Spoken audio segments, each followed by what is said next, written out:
Hello, everybody, and welcome to episode number 53 of the Wulong Talks podcast. My name is Jason. I'm the host of the show, as you know. And this week, I'm joined by my partner in crime, Mr. Rich Kid, aka the Rustling Kid, aka Rich Reviews. Rich Reviews, say what's up, man. Yeah, what's happening, people? Cool. And we're back with another episode, man. If you're joining us for the first time, welcome. Where have you been all this time? I don't know. But we're glad to have you. We're glad to have you. So welcome. And for those of you returning to us, thanks a lot for coming back and enjoying the show, man. Rich, how you been, man? You been all good? Yeah, not too bad, man. In fact, pretty good to be honest. I finally got into what's it called? Uncharted: The Lost Legacy, baby. So I've been banging that out, man. Yeah, I keep Yeah, getting the notifications on my PS4. I'm like, what the hell? yeah. It's just like, oh, Richard has found hidden like trophy number 2015 or something. I'm like, what? Listen, I feel I'm like a black Indiana Jones, like up in here. Well, black. Okay, sorry, black female Indiana Jones, because the characters that you're playing, they're like, they're female and they're some form of color. But I'm just loving it. Like, I'm so happy. But shout out to Monica. So I'm so happy that she got me this game for like a Secret Santa, like what, nearly a year Mm. ago. So yeah. Cool, But yeah, man. but Cool, apart from that, cool. that's it really. Good, good, good. Been watching anything interesting on TV and anything like that? No. In fact, tell a lie. Give me 2 seconds. Hmm. What's up? Nothing. You okay? Okay, okay. So that's obviously Luca wanting to get involved in the action. I finished Jessica Jones season 2, which I was really, really impressed with. I can't even lie. I mean, we're gonna do another show, obviously, like just going through it in a lead up to Iron Fist season 2, and hopefully Daredevil season 3 at the end of the year at some point. But yeah, I purposely didn't watch it just because of the bad taste that Iron Fist season 1 and Defenders season 1 left in my mouth. But I was like, you know what? Let me just peep it, because I'm already invested in this franchise already, and I was genuinely impressed. Like, I'm actually upset that I left it a bit too long. So I've now got that fire in me that I will basically go and watch Punisher season 1. So Hmm. I'll be up to date on the Netflix MCU. Nice, nice. They recently finished filming Punisher season 2, apparently, I saw. So Yeah. I imagine we'll be getting that some point early next year. So I'm looking forward to that. Mm. Yeah, listeners, as you know, I mean, we haven't really done our reviews yet for the Netflix TV shows, Marvel TV shows as yet. We've just been kind of trying to catch up on everything, along with, trying to balance our busy lives. But we're getting there. We're getting there. A Luke Cage season 2 review will be coming very soon. Mm-hmm. And as Rich said, we'll be doing a Jessica Jones season 2 rundown as well. Because like you, Rich, I'm a fan of the season. When it came out, there was a lot of negativity around the show, Mm. and a lot of people quite critical of the show in general. And I felt a lot of the criticism was unwarranted. And I wrote a blog post about it on our website. If you haven't been to our website before, it's www.wulongtalks.com. Yeah. You could check it out there. And I felt a lot of the criticism was, as said, was unwarranted. I felt that it did a lot of the things right that it got right in the first season, it did again in the second season. So, Yeah. if you enjoyed those things about it in the first season, where's the problem? Yeah, okay, the main kind of villain and the way that was played was perhaps not as standard and as linear as you normally get with a comic book adaptation, but there's nothing wrong with trying to change direction, especially when you're in your second season. I don't think you can just continue doing exactly the same thing. And that's something that we discussed, that we both enjoyed about Luke Cage season 2, was that they tried to do something a little bit differently. They learned from the things that didn't work in the first season and said, okay, let's try and do this. And for the most part, it worked great. So yeah, I was a bit confused by people's reaction to that. But as said, we'll do a full podcast and we'll break it all down and talk about all the things we liked and we didn't like.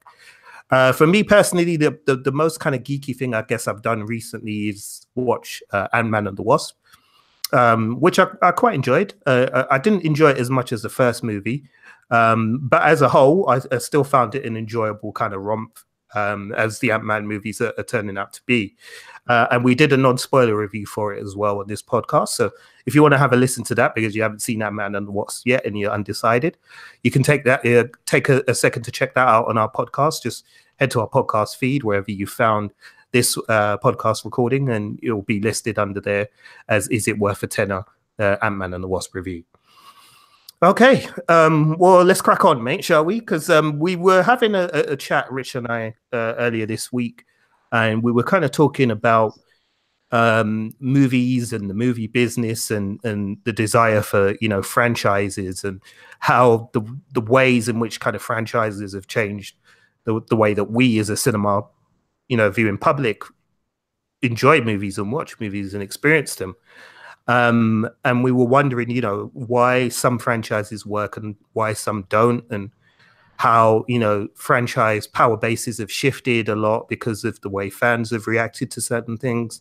So we're going to do an episode where we're going to try and explain some of the things around franchises, because I think a lot of people who are now getting into movies, in particular because of some of the popular franchises that are in cinemas at the moment, really don't understand what that phrase means and kind of how these things work. So we'll try our best as fans and as long running film fans and students of the game to try and answer some of those questions and look into all of that. But first of all, we'll touch up real quick on some of the movie snippets and TV snippets of news that have come out recently. Firstly, we'll talk about the news that broke sometime last week about the actress Ruby Rose being cast as Batwoman in a Batwoman TV series, which is being planned for release some point next year, I believe. So Ruby Rose has been cast in the role, and here's something you won't be surprised to learn, Rich. She's left Twitter because she got a whole heap of abuse on Twitter when her casting was announced, and she's disabled her Instagram comments because, again, people have been basically acting like dickheads towards her. In terms of like the Ruby Rose news, I mean, I have my own opinion, which I'll get into with Ruby Rose. But in terms of your kind of take on it, I mean, number one, I guess, were you happy with her casting? And number two, you know, do you think that Batwoman can really work as a solo TV show? Well, is it going to be? It is a solo TV show, or is it like she's going to get her own show off? What's it called? Off the Arrow. Well, basically, yeah, she'll be part of the Arrowverse. She's going to be introduced as a character some point in Arrow, around I think November or December, they were saying, of this year. So she will be firstly introduced in that show, but then her spin-off show will basically be her own, you know, her own solo series. Okay. You know what? I'm talking to Uncle Jason. You want to say hello? Okay, cool. No.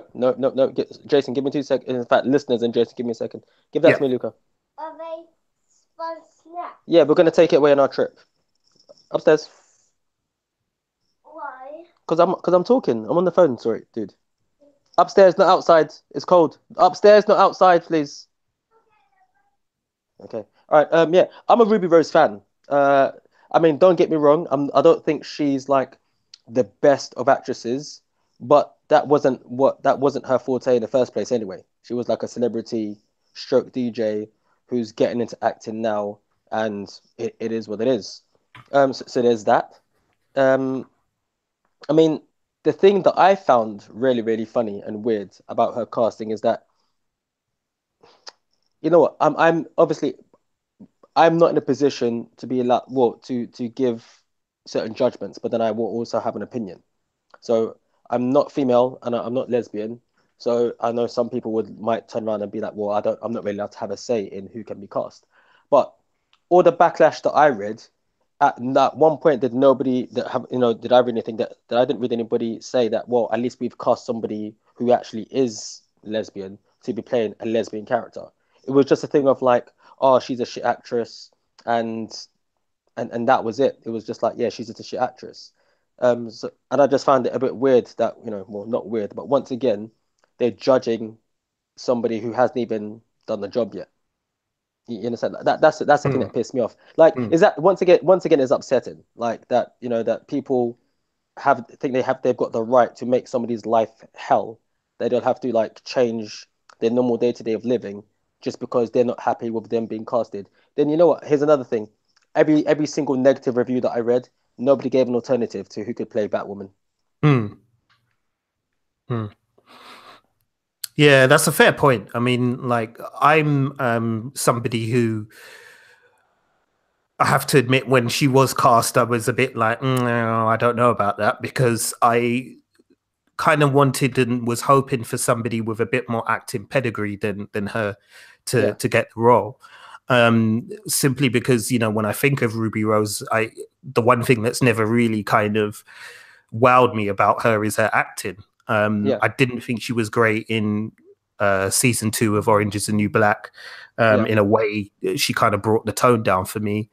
I didn't think she was good in John Wick 2. I didn't think she was good in the new Triple X, and everything, that I kind of see her in, it doesn't really convince me that there is enough talent to carry what potentially is a very weighty character in Batwoman, because of kind of the issue surrounding that character and the way that the character's been written in the past in comic books. But that said, I mean, you make a good point. We've not seen anything yet from her. We don't have a clue what the plan is with this character from a creative point of view. And obviously, the producers of this series have seen something in her that has said to them, yeah, let's go with her, because presumably there was an audition process. So she must have come through against other actors and really impressed the producers and the people behind the show. So, we don't really have a right to kind of write her off at this point. And I think, as you said, you're absolutely right, and I agree with you 100%. People just seem to think they have a right to kind of ruin people's lives almost because they don't like the fact that they've been cast in a TV show or a film. It's the weirdest thing. I mean, listeners, we've spoken about this many times. We did a podcast where we tried to address some of the keyboard warrior elements out there within the fan community, and how people kind of respond to things in a negative way just because they feel, Twitter or Instagram gives them a voice so they can say what they like.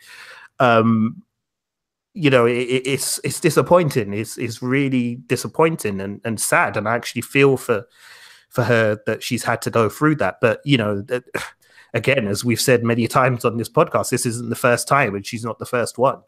There are lots and lots of people over the last 2-3 years who have faced this kind of abuse. And, whether you like her as an actress or you don't like her as an actress, I think we all have to wait and see what happens. We have to wait until we see her first appearance or her first episode before we can start making judgments. Until that point, we should all just take a chill pill and relax and just be like, you know what? The CW team, Greg Berlanti and his team, who've produced all these shows over these years, who've produced The Flash, Supergirl, Legends of Tomorrow, Arrow, which is now in its 7th season. These people obviously know what they're doing. So it's not incumbent on us to turn around and say, oh, well, yeah, she's going to ruin this and she's going to ruin that.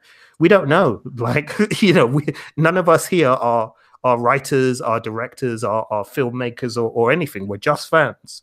So let's wait and see what they have served up for us. Did you want to add anything, Rich? Yeah, well, I mean, this is one thing I'm going to say as well. Take into account, like, see, these keyboard warriors, the main thing that pisses me off about them is that they always seem to forget that these are people. I mean, these are human beings. Take into account that Ruby Rose suffers from depression, and it's been a known thing that she suffers from depression as well. So I hope that any of those people out there that have kind of given her a hard time, take a step back and just look at your actions and like don't be a dick. This isn't the first time that someone's had to deactivate their account because of like you said, because of like people just attacking them. And some people are able to just deactivate the account and just be pissed off about it and still go on. Some people it affects in a different way. Yeah. So you know what? So like I said, a lot of the people out there that I saw that were making noise, it was a mixture of everybody. Like as far as I'm concerned, no demographic got off clean in regards to this casting for for Ruby Rose being cast as Batwoman. So be prepared to to be judged if bad shit happens. But I genuinely wasn't impressed, man. It really really upset me. Mm. Yeah, it's kind of pathetic, really, that we have to keep addressing this over and over again on the podcast. And I'm sure you listeners must be bored of hearing us talk about it. But frankly, human beings and people are not behaving in the way that they should be. Mm. They're not showing the basic amount of respect that you show another person, whether you agree with them or not. Um, and that's why we keep ending up in these scenarios. But either way, I mean, from a Bat fan perspective, how do you think we're going to get into the Bat world? Do you think this is a sign that maybe the shackles are coming off of the Bat franchise in general on TV, and that we might be using Batwoman as a way into bringing in other characters from that universe as well? I think it is. I think it's maybe Warner Brothers, because basically it's up to Warner Brothers. I take it whether they're allowed to use anybody from the Bat family in Yeah, CW. Yeah. yeah. So this is what I can imagine only happening right now. I can see Warner Brothers are kind of just sitting down and just finally having to admit that one of the most popular franchises that they've got, they're not utilizing it enough. So let's open it up a bit. Well, I mean, there's that, and let's be brutally honest. The amount of money that they're losing, I reckon they must be shitting themselves as well. So yeah, yeah. So I think it is maybe like a little bit of a gateway into the Bat universe. I mean, they've already done it with Superman, Mm. and that Superman that appeared in Supergirl, it wasn't even like Henry Cavill Superman or anything like that. Mm. So it's interesting that when they do open up, they are actually not afraid to do other forms of castings, and they and try to keep things separate just in case it doesn't work. But they seem to be doing a pretty good job with it. But I'm interested. I'm really interested to see if they're gonna go all the way through and introduce everybody from the Bat universe. Mm. Because once again, I mean, like as much as there's a big uproar about Ruby Rose being cast as Batwoman, I mean anybody who's new to like this universe, you ain't seen shit until you've seen like a casting for like a Batman or a Superman or a Mm. James Bond or a Doctor Who. So Mm. yeah, so let's see what happens from there. Yeah, yeah, for real. All right, listeners. Well, we're going to move on from that topic, but let us know what you think about Batwoman, the TV show. I mean, are you excited for it? Are you looking forward to the show? Are you looking forward to seeing Ruby Rose play the character? Do you think it's going to be an extended Bat universe that we'll get? Let us know. Listen in to the end of the podcast, and you'll find out how you can get in touch with us. But yeah, recently as well, we got some news again early this week. It was, in fact, that the Academy Awards is now going to create a new category for films that. Boy, I'm trying not to be cynical here, but but films that they don't want to give an Oscar to, but are kind of compelled to give an Oscar to because the audience likes them very much. That's how I'm reading it, listeners. But anyway, they've created a new category for the next Oscar ceremony, which is called Most Popular Film. We don't know a lot of details about what the qualifying markers are for that movie and how it will be graded as to which films will be categorized within that and nominated. But understandably, there's quite a few people who are quite miffed about this category change, purely because, as said, it's hard to not look at it and see it as something that's very patronizing and designed to keep genre movies out of the running for main picture Oscars and things like that. Rich, what was your initial kind of reaction to it when you saw the news, and how did you feel about it? I thought it was a bit lazy, to be fair. I mean, like, I can understand why they are doing it, and I think that the Oscars are basic. That we're coming into an age now where like the Oscars, like much like quite a few things in this whole world, they're starting to see that maybe they haven't moved enough with the times, which is cool, which is fair enough. But the thing is, there's a reason why you've got like, well, it's weird because I don't want to sound like a bit of a dick, but as at the same time, I think they're trying to get in new viewers because they just want to try and appeal to everybody because they think it's the right thing to do, which to a certain degree it is the right thing to do. But then at Mm-hmm. the same time, I don't Also, want it. Yeah. sorry, just to cut into you Oh, there. yeah, Also, yeah, the ratings for that show apparently have been struggling. So it potentially is a way of them trying to boost the ratings of the yeah, actual TV show mm, itself. yeah. Oh, yeah. Okay, yeah. So you've got that as well. But then most popular films is not really going to be. We're living in a time now where people are afraid to say what they really feel, which is a bit of a double-edged sword. So there's that. So I mean, for example, I mean at this year's Oscar, I mean Wonder Woman as a film, I think it's a really good film. If it's going to be based on the most popular, then you're going to get a certain demographic just going for that film just because they feel it should, because it's never won something like that before. The same thing could be said for Black Panther. Um, you know, it, I think it is a dangerous category to create in something like the Oscars. But then at the same time, the Oscars itself is so closed off as well, and there's so much politics behind it that is there's neither a right answer or a wrong answer. You know, like that. Mm. I mean, if you could get like a whole demographic that could say that "Call Me by Your Name" deserves to be in that category, but then you'll be like, well, but hold on, wait a minute. It's "Call Me by Your Name" is what you consider to be like quote unquote a real film and not part of a franchise.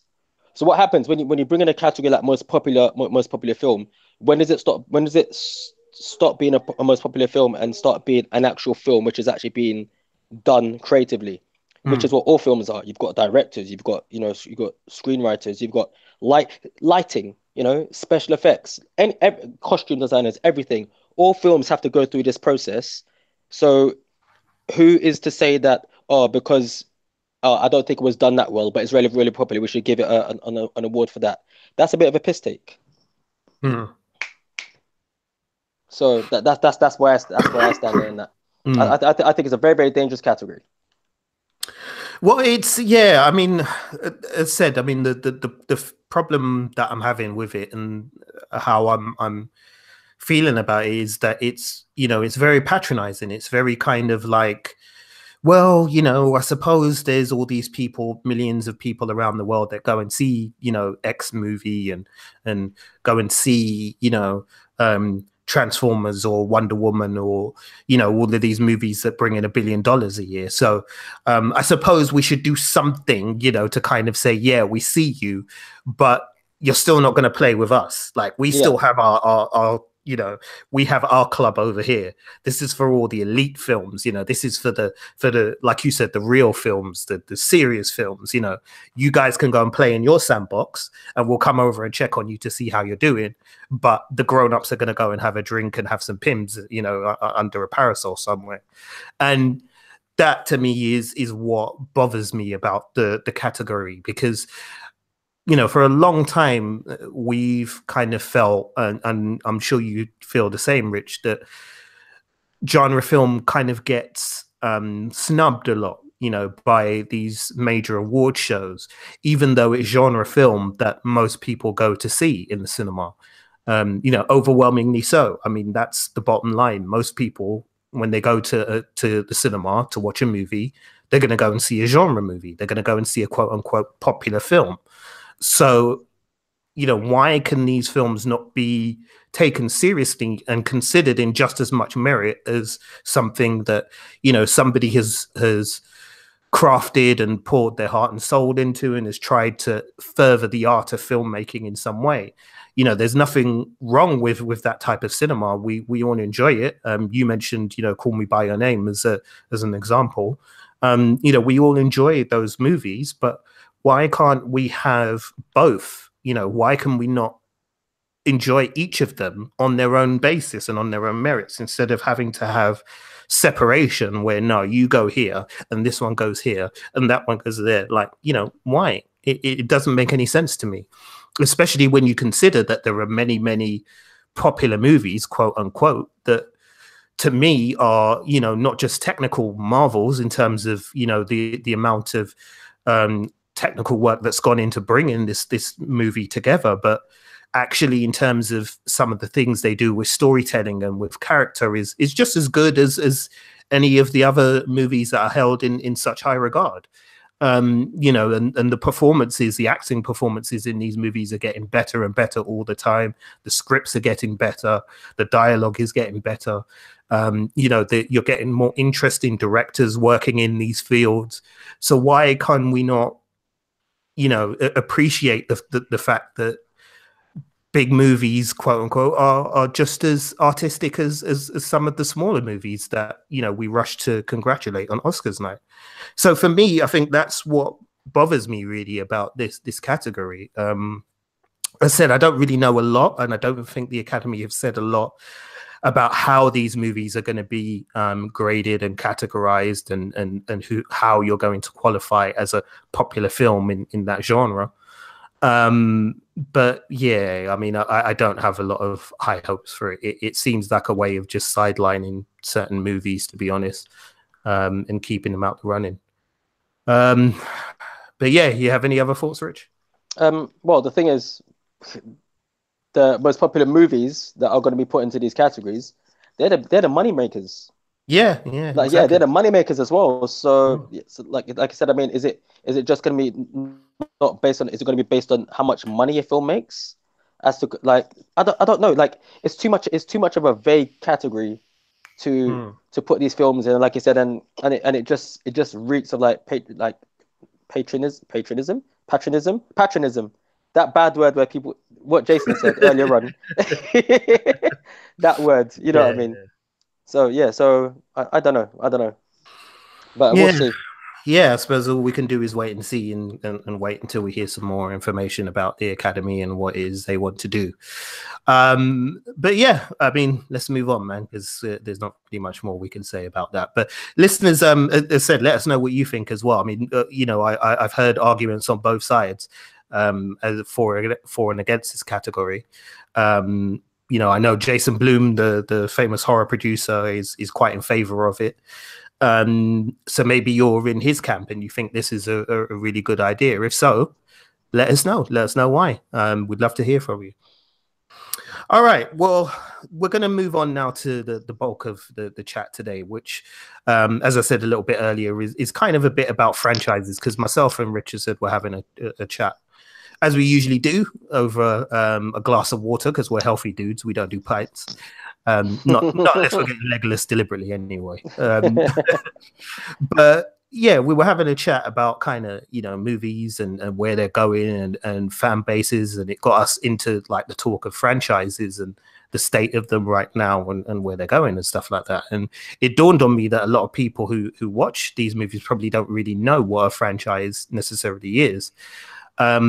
So I thought, you know, it would be a good, fun conversation for us to have with you guys about, you know, what we from as fans, what from our perspective, what franchises are, and particularly as we have some of them doing quite well. I mean, Mission Impossible has released its latest action fest in the cinemas and has been well received by critics and is doing pretty well at the box office as well. So, you know, now's a good time as any really to take a look at this and see where we go. So, Rich, I mean, in terms of like franchises and kind of what they are, I mean, what's your understanding really, I guess, of a franchise, is I suppose the question to ask. Okay, so my understanding of a franchise is a film that has more than one film attached to it. It's like anything more than three. So like, you know, anything, no, because I can, yeah, anything above two is considered a franchise as far as I'm concerned. And then on top of that, there's also merchandise involved and other forms of medium in the media used to basically tell the story and also cash in. So basically this cat's trying to kill me. My understanding of a franchise would be Star Wars, Harry Potter, Star Trek, anything where is not just contained to one film and it's more than one film and you can get everything. Jurassic Park. my standard of a franchise is not even Jurassic Park films, but it's Ian Malcolm's explanation of what Jurassic Park is like where you take something and you package it and you give it to this person and you give it to that person and you just in so many different ways. So that's what I consider a franchise, and they're not always the best thing. But yeah, we'll move on to that in a second. Yeah, I mean, yeah, I guess that's a pretty good explanation, really. In terms of franchises, I would think of them in the same way as you, really. More than two movies, with a whole kind of package deal, and we'll get into the nuts and bolts of the package itself. But yeah, something that is designed not just to be a critical success, and a box office success, but something that's just designed to have a wider cultural impact. For people to become fans of a brand, and for people to really buy into what this whole brand is offering, whether that be through merchandise or through ticket sales or through whatever else. But yeah, I mean, that's pretty much like how I kind of have always understood franchises, but they've changed a lot over the years. I mean, I guess if you look at it, the first kind of, a lot of people consider the first true sort of summer blockbuster movie from Hollywood to be Jaws, the original film, because it was kind of the first film that came out in the summertime, in the height of summer, really, and was a box office success.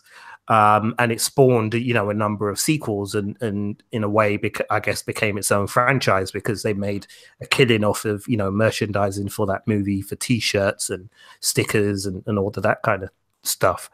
And then obviously you've got, Star Wars as well, which is one of the big early franchises to get in on the act.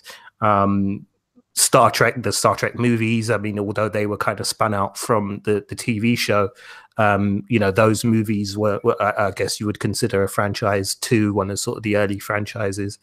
But as said, they've kind of changed over the years. What's kind of been the more sort of notable changes that you've noticed in terms of what studios are trying to do with a franchise or what they're trying to achieve?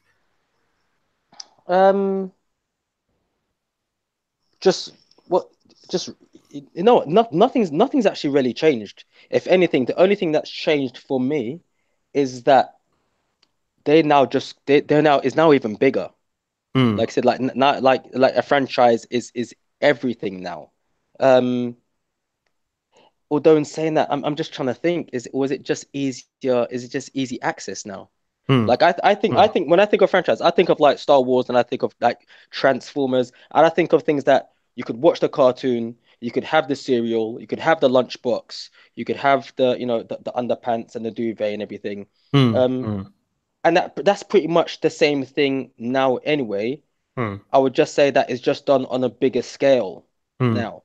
So now you have stores dedicated to that. So you can go to the Disney store and there'll be a whole section of the Disney store dedicated to Marvel or dedicated to Star Wars. So yeah, so there's that, and then the way how they've also just integrated a lot of merchandise into just everyday living. If you get my meaning. So there's now things that used to be considered like just for kids, but one of my Luca's a kid, but when I go to one of his mum's one of his friends' parents' house, they've got like a Harry Potter one collection on the shelves, and it's not for the kids, it's for the adults. So it's one of those things where it's like that's the good thing about a franchise and how it appeals to the mass market, is that now you don't have to feel guilty about liking a particular thing. Now you can just be saying, oh, well, this is what I like and this is what I'm going to have. But in saying it, if anything has been done different, I wouldn't say it's been done different. I just would say it's been done on a grander scale now. Do you think that technology has changed things in any way, like in terms of the fact that we now have such a thing as social media, which didn't exist around the time of those early franchises around the time of Jaws and Star Wars and things like that. Do you think that's kind of played any part in the way that studios kind of look at how they're going to put together a franchise? Because as you said, you know, the name of the game for the big studios right now is franchises. They all seem to want to have one. So, you know, do you think that's kind of played any part?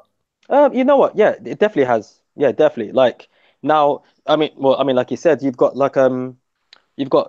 both both Warner Brothers and Marvel bringing out their own streaming channels, and you're just gonna have people like I mean, I do things differently, but I know there's gonna be people out there who are just gonna be purchasing these channels just so they can continue like to be a part of this franchise universe. So whether it be like just for the Marvel stuff or for the Star Wars stuff.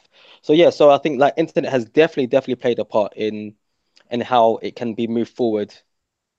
But in saying that, it's just now it's available everywhere. That's Mm, the thing about anything to do with the franchise. You can get it. If you want it, you can get it. No matter what day it is, no matter what time it is, you can get whatever you want from that thing that you generally just love. mm. So yeah, I'd say that the internet has definitely played a big part in it. For sure, for sure. And you know, in terms of like what we were looking at earlier, in terms of the Disney Store being a spin-off of, you know, the Walt Disney Studios brand, and them kind of selling things through, you know, all the franchises that they own, selling all the merchandise for that through a Disney Store and things like that. What do you think are the things that are key to making a franchise successful, especially a movie franchise? Because we've seen some examples of some that have been successful, and then others have fallen by the wayside. So do you think there are like sort of fundamentals in terms of, pardon me, in terms of the movies themselves, or do you think it's more kind of a split balance between the movie and the merchandise and capturing the public's imagination? You know, what are the things that you think you would need to kind of consider if you were going to do that? I think it's definitely a split down the middle as to like it being a good movie franchise and then merchandise that comes along with it. But then at the same time, I think sometimes it's just about appealing to that gap in the market. I mean, if you're talking about a franchise, I mean, my example for that, what I've just said, would be the Fast and Furious franchise. Mm, There's actually no merchandise behind that franchise. Have you noticed? mm, But mm, yet it makes shitloads of money. Because especially considering that when the first film came out, it was a film that was meant to be taken quite well semi-seriously, and as the films have gone on, they've changed from, you know, like people that steal cars and do drag racing to essentially like, you know, secret agents working for the US government but mm. still doing elaborate stunts in cars and, you know, and flying through Dubai and stuff like that from building to building. So I think sometimes it's just appealing to that gap in the market, and it doesn't necessarily have to be something good. It just has to be entertaining. Yeah. Now, that's not going to work for everything. I mean, like for example, I would consider like The Godfather to be a pretty good franchise, but it's not a good franchise because it's just like, oh, it's just good for what it is. They're engaging stories that are like they're amazing pieces of film. Maybe not the third part, but that's down to like you know, to other people's opinions. Mm, Um, so I think that I wouldn't say there's any one formula that works, because we've seen the build-ups or like the lead-ups to franchises that have just bombed and haven't even, like, you know, they're meant to have like four films for the whole franchise set over like X amount of years before they're released, and some of them haven't even been finished. So you've got like Mortal Instruments that wasn't finished. There was a Divergent franchise that wasn't finished. Um, so I think sometimes, as much as like there may be like a blueprint there, it's not guaranteed to work. It depends on the times. mm. Yeah, I mean, I would say I think there's a few things that you need to kind of get right. Um, I would say there's probably one of the key ones is marketing. Your marketing game needs to be spot on, because a lot of the kind of high profile failures that we've seen, like the Dark Universe that Universal were tout in, and you know, Richard mentioned the Mortal Instruments universe, and things like that. And I suppose you could kind of put the Maze Runner in there as well. The marketing campaign was quite poor. They didn't seem to kind of pick up on getting people interested in the product and excited about the product. And the social media game was not strong for either of those, really. You didn't really see many kind of posts about the different movies that were coming out and things like that. And I think this is where kind of like technology and social media have played such a crucial part, because I think the word of mouth element is very strong with all of these franchises. And even going back as far as Star Wars, when the first Star Wars film came out, loads of people didn't know anything about it and didn't know what it meant or anything. And it was the people who'd gone and seen it and had come out and have told other people that then kind of, led to the word spreading and other people going, I keep hearing this Star Wars thing is supposed to be good. Let me go check it out.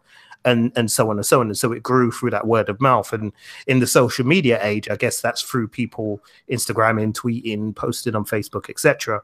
And it feels like some of those franchises haven't really been able to capture that audience and the imagination of that audience and capture their attention effectively enough. I think another thing that's important is making sure that your product feels relevant to the people that you're targeting as well. Because with, again, to use the Dark Universe as an example, and I'm going to keep kicking that franchise because it made no sense to me whatsoever to begin with. But when you looked at the Dark Universe and what they were trying to do, you kind of were like, okay, so who is this universe being marketed to? Like, who is your audience? And it felt like Universal didn't really bother to check. Whereas with the Fast and Furious franchise, it's evolved because they've been looking at their audience and their demographic and going, we've got this quite young, quite diverse audience that seem to want something that reflects kind of the things that they like. So, they like, they like the actors that we've put together. They like Paul Walker. They like Michelle Rodriguez. They like Vin Diesel. They like The Rock. So let's put them in, these movies, but they also like, bigger stories. They like adventures. They don't want to just keep seeing, street racing movies over and over again. They want to be told, they want to be taken on a journey. And what they've done really well is, as you pointed out, is they've not bothered to stick to the street racing thing anymore. They've gone, okay, well, let's, now move these characters around the globe. Let's move them to Brazil. Let's see what happens if we drop them in London. Let's see what happens if they work on behalf of the US government. Let's see what happens if one of them turns rogue, and they do these different things with it, which keep the franchise fresh and which their audience obviously loves. And you could argue that a similar thing, Paramount have done a similar thing with Mission Impossible. And that's part of the reason why it's been so successful, is because they've kept it moving. They haven't kind of stuck in one, in one kind of mentality, in one style for the movies. They've tried to change it up. They've brought in different directors who have different visions. They've known what their niche is, and they've known the core things that make that franchise strong, but they've also been brave enough to kind of slightly, change the format a bit to make sure that the audience that they have gained keeps staying engaged with it. Whereas with, as said, with the Dark Universe, I have no idea who that was supposed to be aimed at. I don't know if that was aimed at horror fans. I don't know if it was aimed at action fans. I don't know if it was aimed at the old, the young, women, men. Who knows? Because they, the marketing campaign was muddled as hell. And they seem to just be leaning on the fact that, with regards to The Mummy, that Tom Cruise is a star. So, we'll just stick Tom Cruise in it and everybody will come because of him. And it's like, well, no, you kind of need a bit more than that. People who come to see Tom Cruise in the Mission Impossible movies are not just going to see Tom Cruise. They're also going because they've bought into that world that the Mission Impossible movies has created. They expect to see, Tom Cruise doing his own stunts and to see, big spectacle and things like that. But it just seems like it's been very, very, rushed with some of these other franchises. So for me, I think that, they're kind of the things that I consider to be like the key elements and the things that really that franchises need to consider, Any thoughts? No, well, you just mentioned in the Dark Universe, that made me laugh Because you know what, they made one film, and they were. Made a mess on your bed. I'm too hungry. You're hungry? What else? Okay, would you like some pizza? No. What would you like? Pardon? Bread. Okay, then have. Okay, then have that then. Made a mess on your bed. You made a mess on my bed. Yeah. Okay, thank you for that. Okay, okay. No, which one? No, I'm okay, thanks. You just ruined my night. I shouldn't even say that. I'm joking. Okay, take it upstairs. Take it upstairs. I'll be up in a minute, dude. Oh, just for a little bit. No, I don't want any. You're putting it all over the chair. I don't want any. I'm not hungry. Have one. No, I'm okay, thanks. Have one. Okay, put it in my mouth then. Did you wash your hands? What do you mean, Did you wash your hands? Yes or no? Yeah. Okay, thank you. Okay, upstairs, please. Yeah, as I was saying, so the thing that made me laugh about the Dark Universe is that they made one film and then they just made this big announcement they was gonna have Johnny Depp in there, Javier Bardem, and all of these people, and I was just like, once again, like I've said before about Luca. Some water, please. Okay, Jay, give me 2 seconds. Audience, give me 2 seconds. Sorry about that, listeners. As you know, if any of you are parents out there, you know that parenting is a 24/7 job. So Richard has gainfully gone to take care of our guest star, Lucas Sky, for the episode. But yeah, I mean, like, I'll just carry on while he's off. But yeah, I mean, I do feel like for franchises, if you're talking about building a successful franchise, then one of the key things really has to be how you consider your audience and knowing your audience. I mean, it will always be, the key thing. There are rare exceptions where, people have not had a clue what the audience is and have just put something out. And for some reason, it's just captured the zeitgeist and that's been that. But generally speaking, from what we've seen previously, you have to kind of know your audience. So that's absolutely a key takeaway, I think. But it sounds like Rich is back. So Rich, go ahead, man. Yeah, no. What I was saying is the thing of like audiences we're smarter now. That's the thing. We're a lot smarter. Like you just can't say, okay, we're going to give you this film and you're going to take it and you're going to like it. That's the thing about us now. And I think that's one of the reasons why going back, why this whole popularity category in the Oscars isn't going to work. And it's just one of those things. Like I said, you get studios just saying, "Oh, I'm going to give you a Tarzan film." Like who asked for a Tarzan film?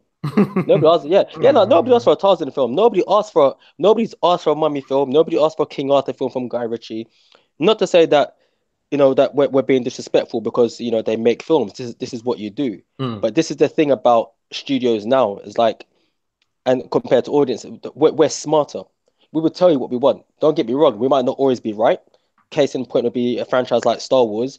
Yeah, we want you to tell us about the story of how Anakin becomes Darth Vader, and when it does come in, we're not some people aren't happy, but in the majority of the time, like I think we kind of know what we want, and we're not easily fooled as we were back in the day now. Just like you said, because of internet, just because of internet, just because like information is just like easily ready now. So that's the thing that I find fascinating about these franchises that get try to get rammed down our throats. Yeah, for true. I mean, I have to agree with that 100%, man. Like it just, the one thing to take away as said listeners is that, if you've got, a couple million sitting behind a sofa somewhere and are thinking about getting in the franchise game, then absolutely make sure that you know your audience and you kind of know what they want. And as Rich said, the audience isn't always right. As you said, case in point with the Star Wars prequel trilogy. To say it's divisive is putting it mildly.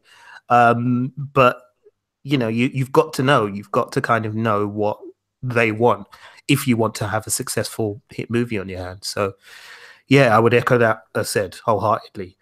But speaking of Star Wars, me and Rich were having a conversation in the week, and as said, we'd love to hear what you guys think about this as well. But Rich, we were talking about what we consider to be like sort of the number one franchise right now, in terms of popularity, box office success, cultural impact, and so on. And for a very long time, it was Star Wars. Star Wars was considered to be, the pinnacle in terms of, you know, movie fandom and the one thing that everybody kind of freaked out about. And, you know, Star Wars, everybody had a favorite Star Wars movie. Everybody had, you know, considers the Empire Strikes Back to be one of the greatest movies ever made. Now it seems like Star Wars is kind of struggling a bit as a brand. Audiences are divided in terms of the recent movies that they've put out, and Solo was, you know, a movie that didn't do as well as people had hoped it would do. So now we're looking at this thing and we're thinking, you know, the landscape has shifted. So we kind of were thinking maybe the MCU has kind of overtaken Star Wars in terms of its prominence in popular culture, and its place within, you know, the pantheon of kind of successful movie franchises. And I mean, certainly in terms of the numbers, it's hard to argue with against the MCU, because, you know, it's pretty much been a box office hit from the moment it started, with you know, one or two minor exceptions, and even then it's, you know, it's debatable as to how quote unquote successful they were from a financial point of view for some of the movies. But, you know, generally speaking, every movie that's come out has been a hit with audiences. So, you know, Rich, for you, like, what do you consider to be the number one franchise right now? Would you consider it to be Star Wars or the MCU? Oh, MCU by far, easily, hands down. Mm. Yeah, it just is. I think Star Wars is in a state where it doesn't know what it wants to be. And I think it's trying too hard, too soon to please a large amount of people. And the thing about the Star Wars universe, or well, the fans for the Star Wars universe, is that essentially you've got a bunch of people a bunch of fans that are like, what, three, four different generations. Mm. So you've got people that saw the original Star Wars in the cinema at a pretty decent age. And then you've got people that saw the original Star Wars on TV. And then you've got, so like myself, like, so I think when it came out, I wasn't even born yet. I was born in like 78. So I'm a Star Wars fan from television reruns. So like, you know, Christmas time and all of that malarkey. Um, and then you've got people who have essentially grown up on the prequels and don't even consider the original Star Wars films to be that good. Oh, it looks old. The special effects look a bit rubbish, and it's just like, wow, okay, Mm. that's generally different. And then you've got like a whole new generation now that are being brought up on like the Ray Finn and Poe Dameron trilogy. Well, duology. The third part should be coming out what, next year or something. So Mm. you've got three different generations that can't seem to make up their mind, and almost, number one, they don't respect each other and look down on each other in a particular way. I mean that's how I view the Star Wars fanverse right now. Um, so yeah, so whereas like with the MCU, I think is pretty much a straightforward type of thing. Um, like you're this is a case. This is one of the best examples of like, well, you know what, this is our universe and this is what you're going to be given. You can have a little bit of input into it, but just remember, it's us making stuff for you. So you're going to have to take it and you're going to have to accept it. You know, you're going to have to accept it and trust us that we're going to give you the best possible franchise ever. Um, and what they've done as well is that you've got the comic book side of Marvel, and then you've got the cinema part of Marvel. And they, even though they may have certain things that kind of cross over, they're very much their own franchises in themselves. Whereas like with Star Wars, you had a lot of like merchandise and franchise that tied into the films. And when, let's say for example, this new trilogy or when Disney acquired the rights to it, all of that was basically made non-canon.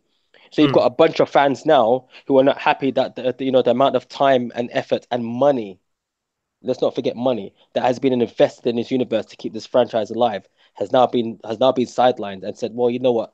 Thanks a lot for everything, but yeah, don't worry about it. It doesn't really matter anymore. So I think that's the reason why the MCU is pretty much a stronger franchise than Star Wars right now. Mm. Mm.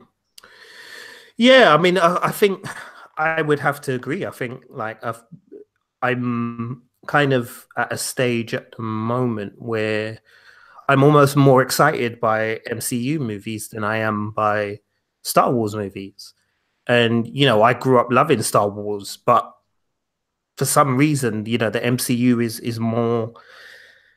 It just feels more relevant to me Mm, at the moment, and I think that the way that they've handled their different properties and the different ideas and the different movies and things like that has been quite innovative in terms of big scale movie making, and I like the fact that there is, everybody kind of has their own favorite MCU character and connects with that character in a certain way.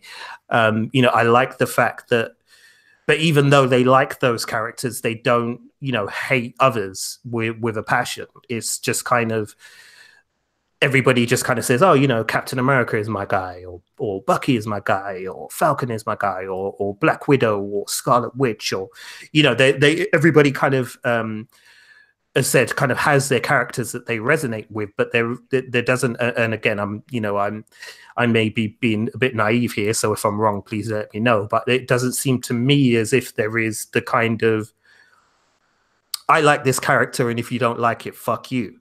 It doesn't. It doesn't feel like that. It feels like people just like the character and want to celebrate that character. Whereas in Star Wars, especially at the moment, it kind of feels, divided. It feels like everybody's kind of gravitated towards a specific character, and if you don't get why they like this character, then they're going to have an argument with you. Whereas that doesn't seem to really happen too much within the MCU. Again, as an outsider, semi-outsider looking in, that doesn't seem to happen. So there's a bit more unity amongst the fan base, which in turn means that people are willing to go and see movies that come out from the MCU, even if it doesn't star their favorite character, or their favorite character is not being featured. People will still go and watch the movie anyway because it's the MCU. And there seems to be a lot of trust in the brand as well.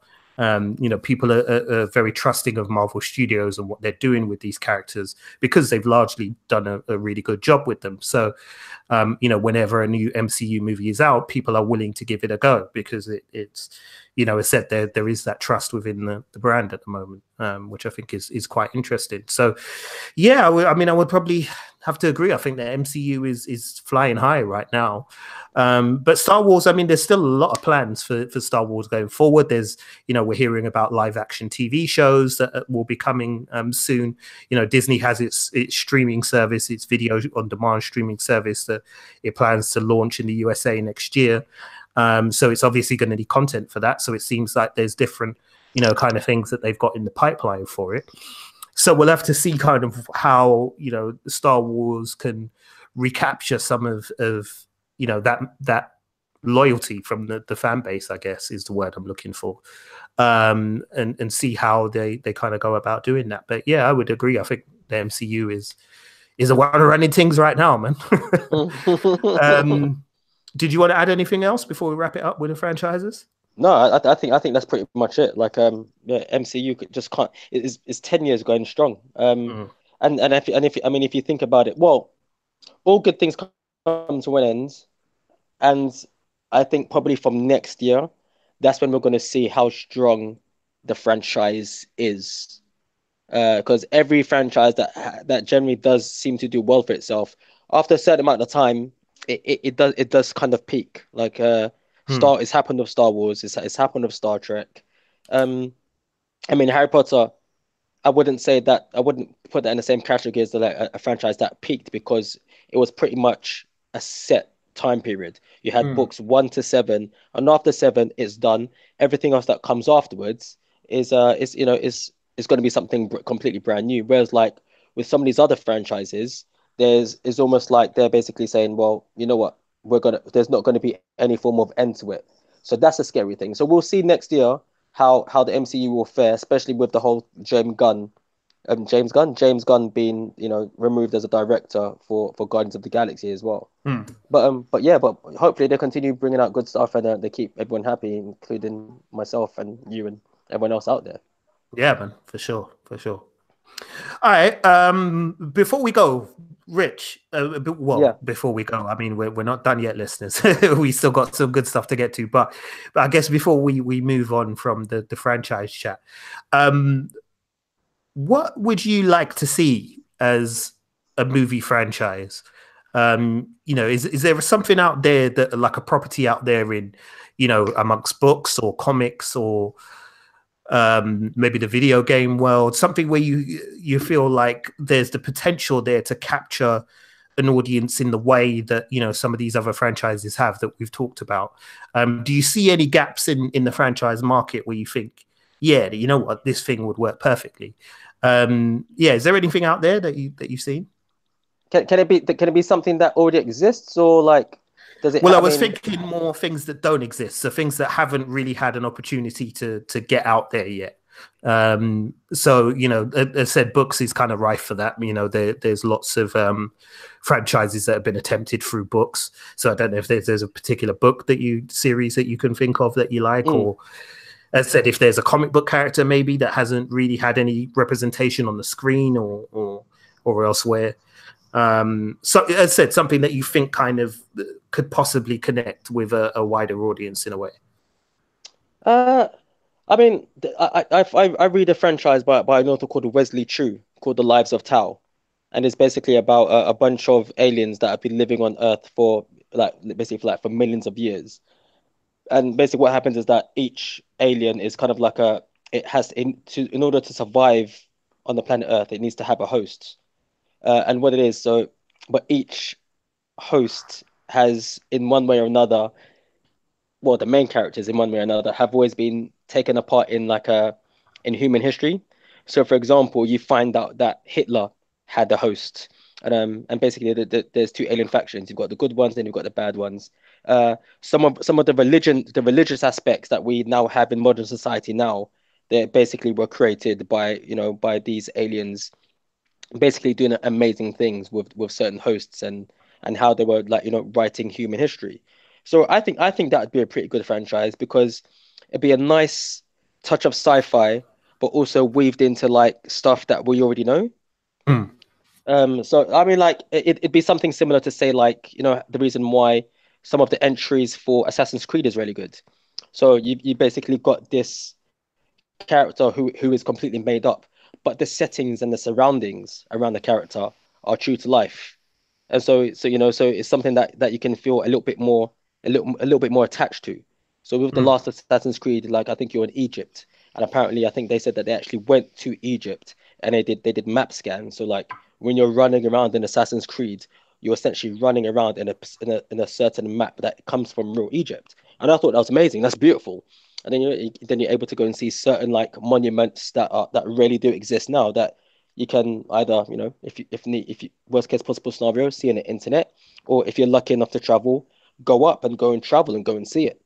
One of my most favorite memories that I've got is basically my first journey to New York, and I remember going to Bleecker Street, and obviously Doctor Strange's Sanctum Sanctorum wasn't there, but I knew where it would have been, Mm. if it really existed.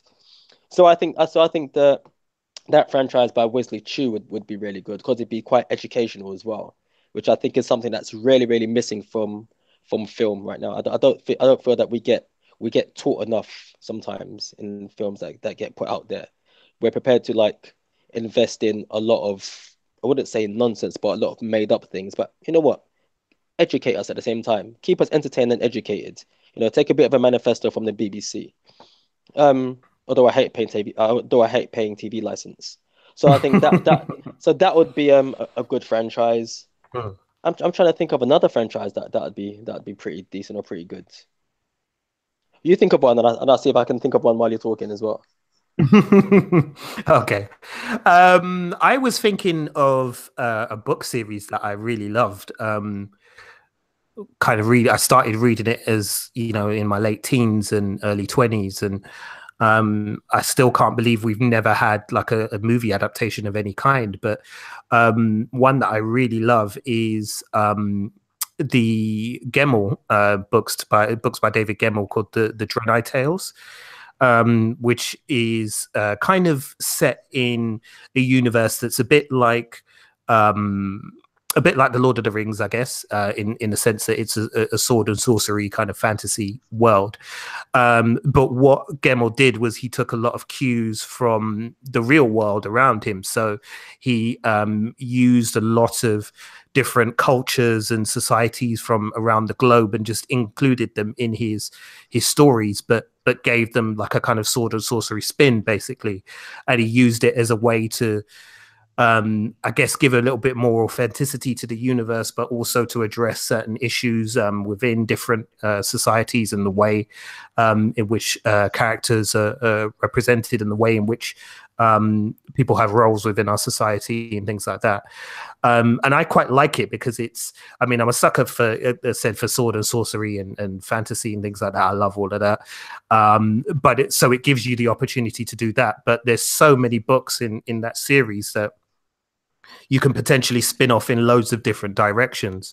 One of the cool things about it is there are recurring characters as well. So there's some characters who have their own individual book, but then pop up in someone else's book.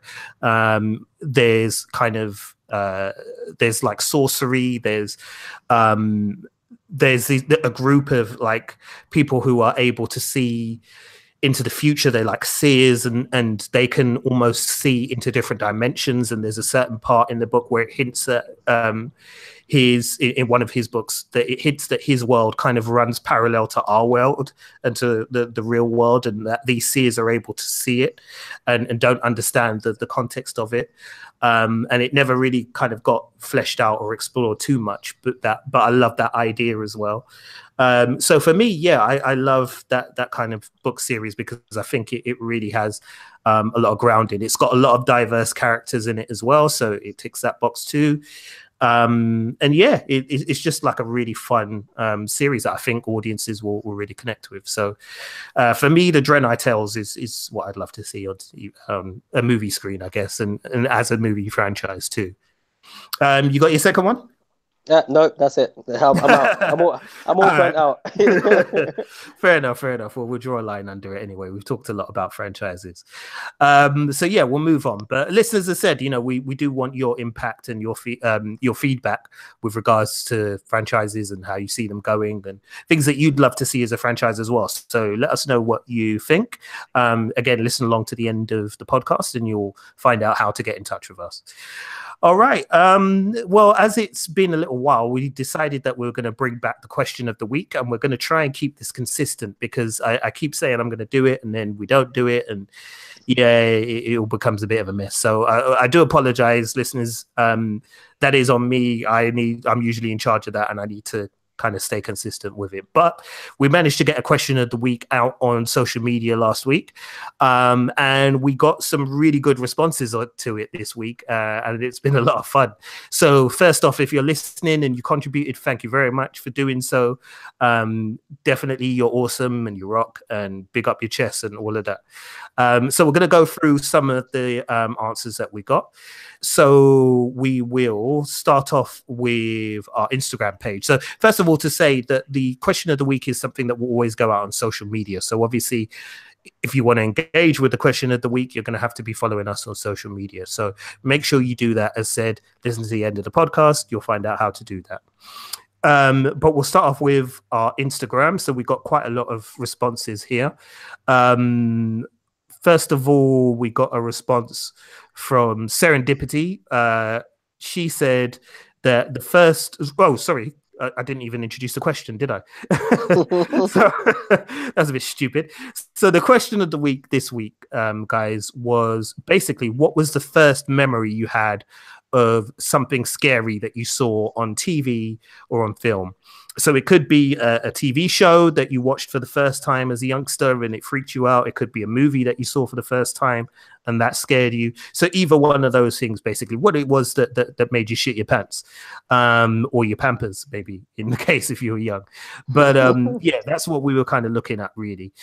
So for me, I said that, when I was growing up, there were kind of three things really that scared me to no end and still bother me to this day. The first one is V, the TV series. Rich, I'm sure you remember V with Yep. the lizard aliens and things like that. Listeners, depending on your age, you might be thinking of V that was rebooted a few years ago with Marina Baccarin in the lead role. I'm not talking about that one. I'm talking about the one from the 1980s. I believe it started in 1984, I think it was. Yeah. And specifically, what bothered me about V was the way that the aliens used to hide inside human skins. And then when they were alone, they would rip their skin off and it would reveal this kind of lizard scales underneath. Hated it. They used to scare the shit out of me. Couldn't stand it, man. That and the fact that they ate mice as well.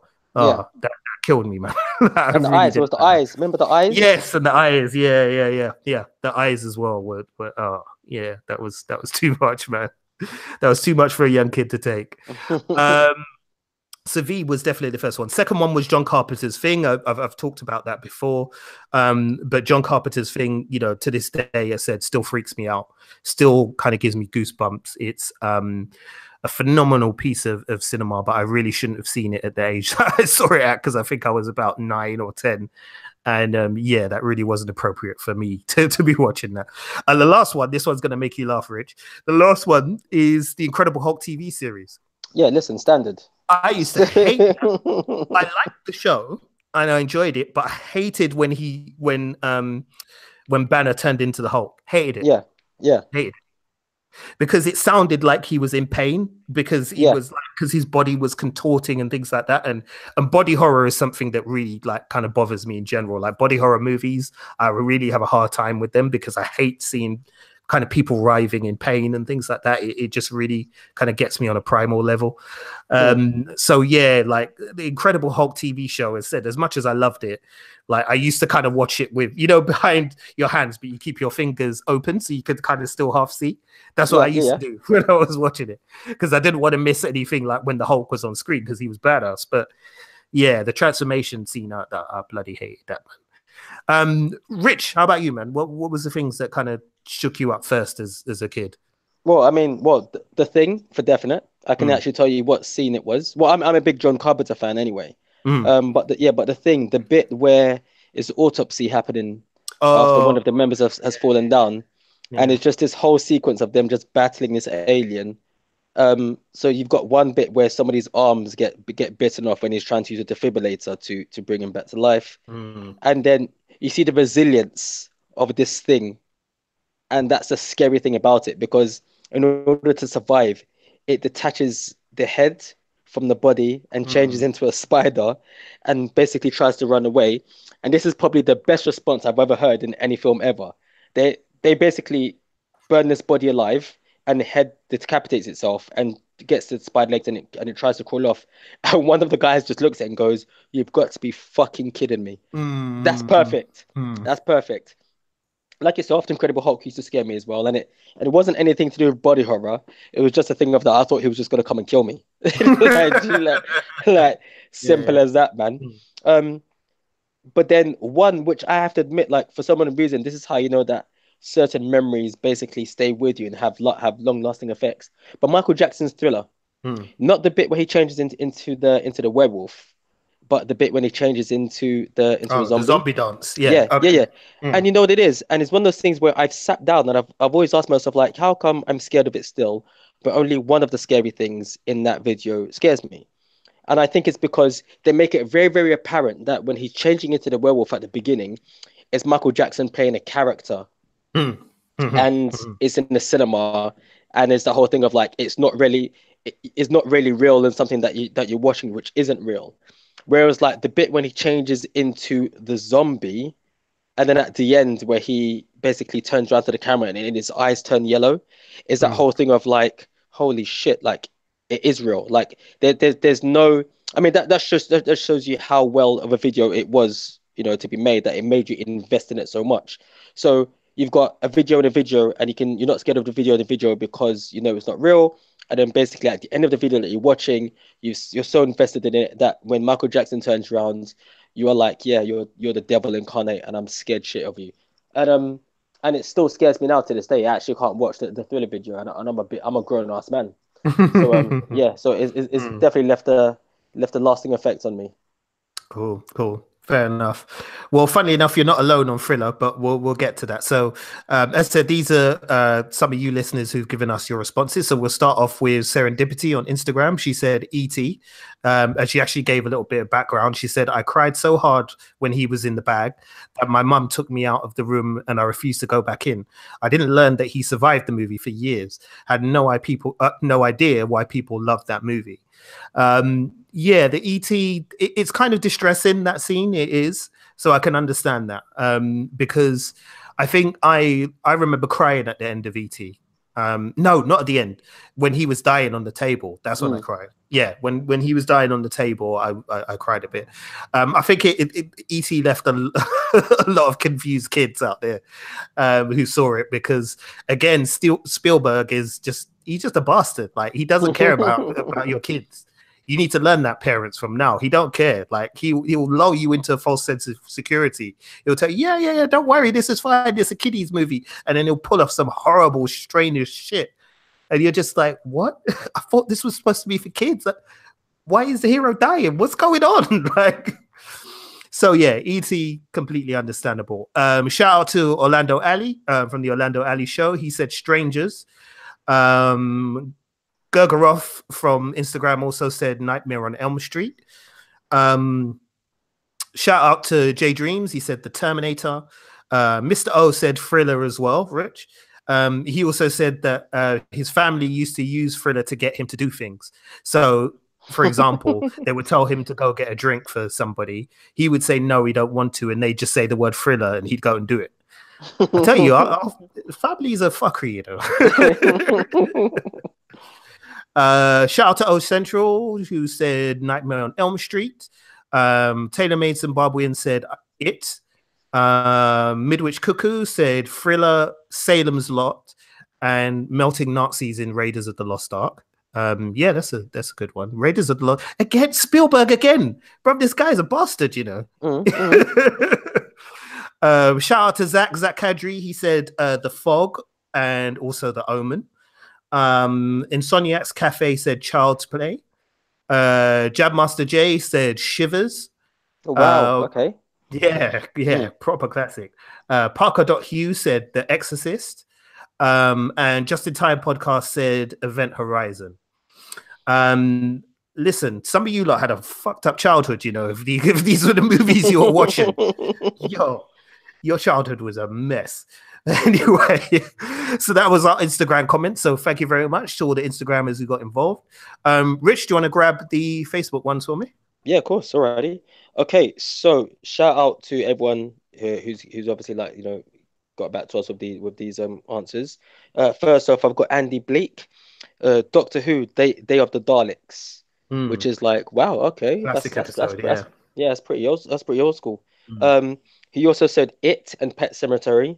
So there's obviously a bit of a Stephen King theme running through there. We've got Alex, big up Alex, Nightmare on Elm Street, the first one, the cigarette smoking man from the X-Files. Yeah, you know what? That's actually one that I've never heard of before, but I can understand why you find this person scary. Yeah. Especially if you're of a certain age and, you know, and you're watching X-Files for the first time without any context, and there's just seems to be this malevolent force sitting in a chair, often, you know, shrouded in silhouette, smoking cigarettes, who's causing chaos. And, you know, you can understand why, like, someone might be scared of that, especially if they're young. So, yeah, that's a good one. Okay. Sorry, go on. No, sure. Next one we had Josiah, and his one, which is like, listen, we've got a lot of followers out there who are not from the UK, but trust me, man, like, every kid of a certain generation will basically put their hands up and say, yeah, this shit the hell out of us as well. But it was the introduction to a show called Tales of the Unexpected. The introduction to the show was scarier than the show itself, and the show was scary. Yeah. I would love to see a remake of Tales of the Unexpected. Although I'm saying that in a sense that, yeah, I'd like to see it, but I don't really want to see it. Especially if it's going to keep that same theme music. I really don't want to see it. That theme music was creepy as hell. Yeah. So big up to Josiah for that. Jane, she said E.T. So I can only assume that you must be talking about the whole of E.T. So yeah, so James, we've got Muppets Christmas Carol, so the Ghost of Christmas Future. And I Mm, have to admit, I don't think I've actually seen any of the Muppets films. I was a big fan of the TV show, and mm. like and the Muppets, the Muppets cartoons, or Muppet Babies, whatever. But I don't think I've ever seen any of the actual movies. So I'm actually gonna have to peep that to see how scary it is. Mm, mm. Yeah, again, I can understand that because if you're a certain age and you're watching that, it is quite scary. The Ghost of Christmas Future is always quite intense. I mean, if you're familiar with the Christmas Carol story in general, then even if you go back to the original tale by it was Charles Dickens, wasn't it? Yeah, well, Christmas Charles Carol, yeah, Dickens, Charles yeah, Dickens. Even if you go back to the original tale by Charles Dickens, like the Ghost of Christmas Future was always the most intense part of the story and the scariest part of the story. And the Muppets do, yeah, damn good job of it. So yeah, that's definitely worth watching that one, I would say. Cool. That's it for Facebook. Yeah. yep. That's it. Facebook. Cool. All right. We'll go into the Twitter answers now. So thanks again to everybody on Twitter who got involved. We got some quite diverse answers here as well, which I quite like. So we'll start off with the main man, Kale. Big up to you. He said his first kind of scary movie memories are watching Aliens and Halloween, the John Carpenter version. Launching the pilot said Space 1999, and particularly an episode called Dragon's Domain. Okay. I had not heard of that episode at all, so I actually had to go and look it up. And it is quite intense for TV. Like it's Space 99, by the way, 1999, by the way, for those outside of the UK, is a very old British sci-fi TV show.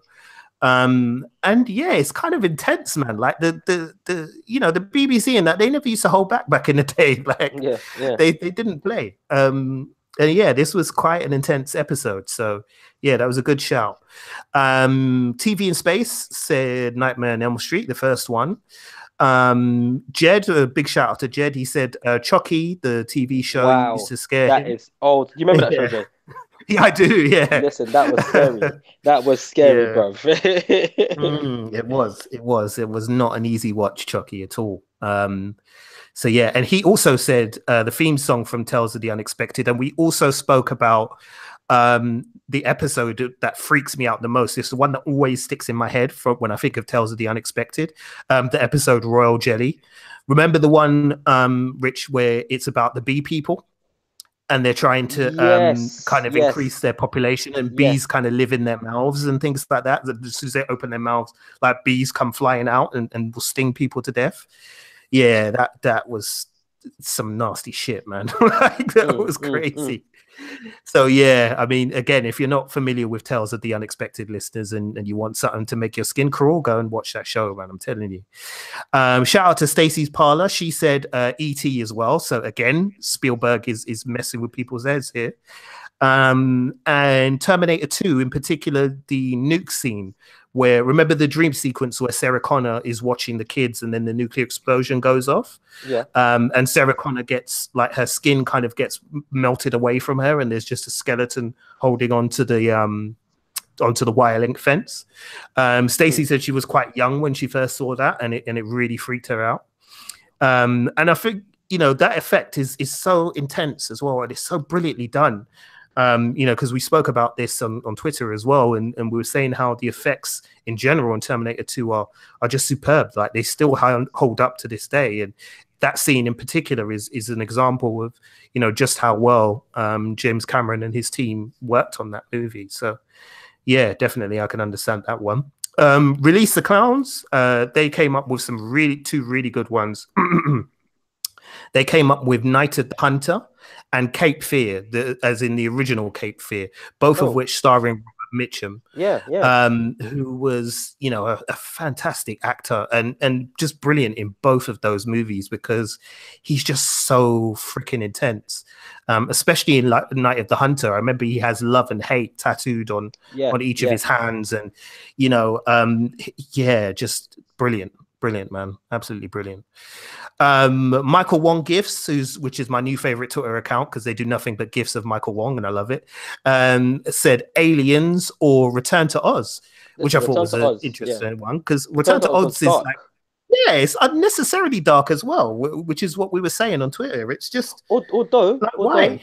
no, but although if no, but to be fair, you know what? The actual books for the like Wizard of Oz and everything, they're actually dark books anyway. It Oh was, yeah, yeah. that's true. Yeah. I think the original was it the Disney film that was done with Judy Garland? I think that, well, if not Disney, but that film that we all know, that was like very, very light-hearted and compared to the books. I think the books actually might be closer to the source material than what we're what we're used to. But nevertheless, that shit was still scary, man. That was just mean. So yeah. Yeah, absolutely. So yeah, definitely. Return to Oz was yeah, man. It was just unnecessarily dark. Well, as Rich said, it's not unnecessarily dark, but still, yeah, that's understandable. Comics in Motion said Jaws. Genuine Chit Chat said The Blair Witch Project. Piping Hot Tea said Children of the Corn, which is another one that bothered me as well because I saw that quite young. Sharp the podcast said Hammer Horror. Sorry, Hammer's House of Horror. Oh, wow. I don't know if you remember that, right? Yeah. That was an awesome TV series, but yeah, that was kind of creepy as well. Rick Bebop said the Incredible Hulk TV show. I'm glad I'm not alone. Thank you, Rick. Ending Pending said Matilda, and in particular the Chokey. Yeah, I remember watching Matilda with my little sister, and she was terrified of the Chokey. So yeah, that's the I can understand that. And last but not least, Blobbernob said The Night of the Demon, which is like way old school as well, way and obscure, man. That's like early 90s video shop obscure, bro. The Night of the Demon is proper old school. So yeah, shout out to you for coming up with that one. So again, thank you everybody for getting involved, man. And as said, we had some really brilliant answers here. As said, I am also concerned about some of the childhoods that you had, given some of the answers you've given us. It seems like some of you have been watching shit you shouldn't have been watching, but it's understandable, I think. But E.T., man, E.T.'s had like 3 votes, bro. Yeah. As said, Spielberg is a son of a bitch. He really is. I'm sorry, Stephen, if you're listening, but you are. Like, you hurt a lot of people's childhoods with your madness, man. Because I mean, in our Richard and I are members of a WhatsApp group, and we were talking about Poltergeist, the movie, and how that movie has freaked out like most of us in the group. And that movie, when it came out, I believe had a PG as well. Like, in fact, I think I may be wrong, but I think that Poltergeist was the movie that prompted the American censors to come up with another censorship category outside of R, because PG was obviously way too low for this movie. Because a lot of people were taking their kids to go and see it and things like that, because it was a Spielberg movie and because it was rated PG, and then not realizing what the hell they were getting themselves into. Because there's some really intense scenes in that film. I mean, we talked about the meat that moves along the counter by itself and then explodes into maggots. The dude who starts digging his face out in front of the mirror and stuff. It's just it's crazy, man. Spielberg's got a lot to answer for, man. Yeah. He's a meanie. In real life, he's a meanie. He's mean. The guy's just mean. All right, well, that's going to do it for us for this episode. Thanks a lot for listening. Rich Kid, do you want to let people know where they can find you at? Yes, Instagram, Rich Reviews, and also Instagram, Wulong Talks. If you want to head over to our to our blog as well, www.wulongtalks.com. And we've also got Wulong Talks on Twitter and Wulong Talks on Tumblr as well. Mm-hmm. Yeah, so just want to say a couple of quick things before we go as well. Just a quick thank you to Rob Wade and the guys over at emotionally14.com. Thanks for all the help with everything. They plug us every week, every time we do a new episode, so thank you very much. Make sure you head over to their website as well. Again, you'll find details of that at the end of this podcast, but it's well worth a visit. Also, thanks a lot to the Britpod Scene crew, who also offer us lots of support and guidance as well, and help to get Wulong Talks out there. So if you like what we do, then definitely go and head out to the Britpod scene and check out what they've got too. And also, yeah, just to let you know that we've got the Bebop rewatch, which will be restarting again very, very soon. We're apologies for the breaks in between there. We've just had different life stuff going on. But we'll be up to session 4, and session 4 will be with you very soon as well. So if you're a Cowboy Bebop fan, and you know what, even if you're not a Cowboy Bebop fan, give it a listen. Check it out. You never know. You might like it. You might be interested in checking out one of the greatest anime series ever made. So make sure you look out for a new episode of the Bebop Rewatch soon. Okay, that's going to do it for us this time. So let's get the hell out of here. Rich, say goodnight. Sayonara. And I'm saying goodnight too, and I'm out of here, people. Take care of yourselves, and we'll see you next week. Peace.